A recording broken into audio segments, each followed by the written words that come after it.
একটা ছোট্ট পাহাড়ি গ্রাম। আকাশ কালো মেঘে ছেয়ে গেছে।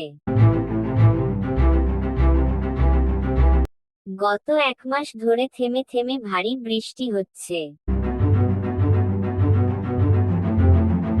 ধানের জমি পানিতে ডুবে গেছে, ফসল নষ্ট হয়ে গেছে।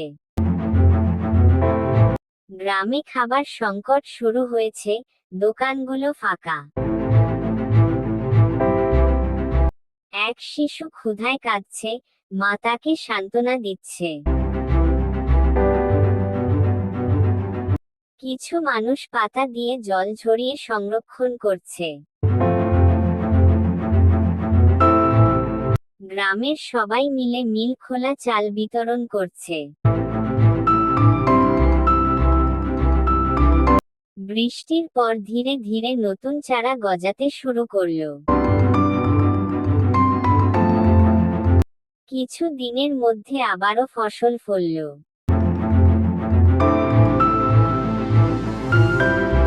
সবাই মিলে ফসল কাটছে আর আনন্দ করছেন।